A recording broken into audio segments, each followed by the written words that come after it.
Super കൺമണിയുടെ latest promo വിശേഷങ്ങളിലേക്ക് എല്ലാവർക്കും സ്വാഗതം. അങ്ങനെ ധനലക്ഷ്മി പോലീസുകാരെ വിളിച്ചു വരുത്തുന്നുണ്ടെങ്കിലും തെളിവുകളായിട്ട് ആരും ധനലക്ഷ്മിക്കെതിരെ പറയുന്നില്ല. ശ്രീനിയും എന്തിന് സ്വന്തം മകനായ ഗോകുല് പോലും ധനലക്ഷ്മിക്ക് അനുകൂലമായിട്ട് സംസാരിക്കുന്നില്ല കേട്ടോ. അതുകൊണ്ട് കൺമണിക്കെതിരെ തെളിവുകൾ ഇല്ല എന്ന് പറഞ്ഞുകൊണ്ട് പോലീസുകാരെ കൈമലർത്താണ്. എന്നിട്ട് അവര് തിരിച്ചു പോവുകയും ചെയ്യുന്നുണ്ട്. അത് കണ്ടിട്ട് ധനലക്ഷ്മിക്ക് കൺമണിയോട് അരിശ മൂക്കാണ് കേട്ടോ ചെയ്യുന്നത്. ഇതേ സമയം വരുണിനെ വിളിച്ച് ഉണ്ടായ സംഭവങ്ങളൊക്കെ ധനലക്ഷ്മി പറയുന്നുണ്ട് പൊടിപ്പും തൊങ്ങലും വെച്ച്. വരുണാണെങ്കിൽ ഇതേ സമയം ധനലക്ഷ്മിയോട് ഒരു പ്രസ്താവന ഇറക്കുകയാണ്. ആ വീട് അതെന്റെയാണ്, അവിടെ ആര് താമസിക്കണം താമസിക്കണ്ട എന്ന് തീരുമാനിക്കുന്നത് ഞാനാണ്. കൺമണി ഇനി അവിടെ താമസിക്കണം, എല്ലാത്തിനെയും ഞാൻ അവിടെ നിന്ന് അടിച്ചൊതുക്കും. എന്തായാലും കൺമണിയുടെ കയ്യിലേക്ക് ആ ഫോൺ കൊടുക്കാൻ പറയാണ് വരുൺ. സ്പീക്കറിലിട്ട് കൺമണിക്ക് ധനലക്ഷ്മി ഫോൺ കൊടുക്കുന്നുണ്ട് കേട്ടോ. വരുൺ കൺമണിയോട് പറയുന്നുണ്ട്, ഈ വിവാഹം നടന്നിരുന്നെങ്കിൽ ഞാൻ ഈ വീട് നിന്റെ അച്ഛന്റെ പേർക്ക് എഴുതി കൊടുത്തേനെ. പക്ഷെ നീയും നിന്റെ കാമുകനും ചേർന്ന് എന്നെ ചതിച്ചു. അതുകൊണ്ട് നീ ആ വീട്ടിൽ നിന്നും ഇപ്പൊ തന്നെ ഇറങ്ങണം.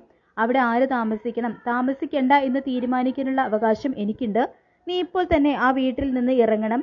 ഇറങ്ങിയില്ലെങ്കിൽ നിന്നെ ബലം പ്രയോഗിച്ച് ഇറക്കും. വലിയ അഭിമാനിയാണെന്ന് സ്വയം നടിക്കുന്ന നീ എന്തിനാണ് എൻ്റെ വീട്ടിൽ കഴിയുന്നത് എന്നെല്ലാം വരുൺ പറയുന്നത് കേൾക്കുന്ന കൺമണിയാണെങ്കിൽ ഒട്ടും കൂസിലില്ലാതെ തന്നെ അവളുടെ സാധനങ്ങളൊക്കെ എടുത്താൽ ഇറങ്ങാൻ തയ്യാറാവുകയാണ് കേട്ടോ ചെയ്യുന്നത്.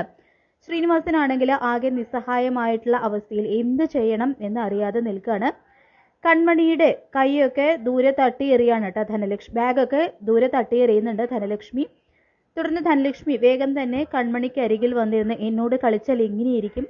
നീയും നിന്റെ പോലീസുകാരും ഇപ്പൊ മനസ്സിലായി നിനക്ക് എൻ്റെ പവർ. എന്നെ ഒരു ചുക്കും ചെയ്യാനായിട്ട് കഴിയില്ല എന്നൊക്കെ വീബു പറയുന്നുണ്ട് കേട്ടോ. ശരി, ഞാൻ ഇവിടെ നിന്ന് ഇറങ്ങാം. എനിക്ക് ആ വരുണിന്റെ വീട്ടിൽ കിടക്കേണ്ട കാര്യമൊന്നുമില്ല. പക്ഷെ നിങ്ങൾ എൻ്റെ അച്ഛനെ എന്തെങ്കിലും ബുദ്ധിമുട്ട് വരുത്തിയെന്ന് ഞാൻ അറിഞ്ഞാൽ ഞാൻ ഇന്ന് രാവിലെ നിങ്ങൾക്ക് തല്ല് തന്നല്ലേയുള്ളൂ. ഇനി അങ്ങനെ എന്തെങ്കിലും സംഭവിച്ചാൽ നിങ്ങളെ ഞാനങ്ങ് കൊല്ലുമെന്ന് വിരട്ടി ഇറങ്ങി പോവാണ് കേട്ടോ കൺമണി. ഇത് കണ്ടിട്ട് ഗോകുൽ ആകെ വിഷമിക്കുകയാണ്. കൺമണി വീട് വിട്ട് ഇറങ്ങി പോകുന്നത് ഗോകുലും ശ്രീനിയും സങ്കടത്തോടെ നോക്കി നിൽക്കുമ്പോൾ ധനലക്ഷ്മിക്കാണെങ്കിൽ ആകെ സന്തോഷമാവുന്നുണ്ട് കേട്ടോ. ഇനി കൺമണി എങ്ങോട്ടാണ് പോകുന്നത്, എന്താണ് സംഭവിക്കുക എന്നൊന്നും അറിയില്ല.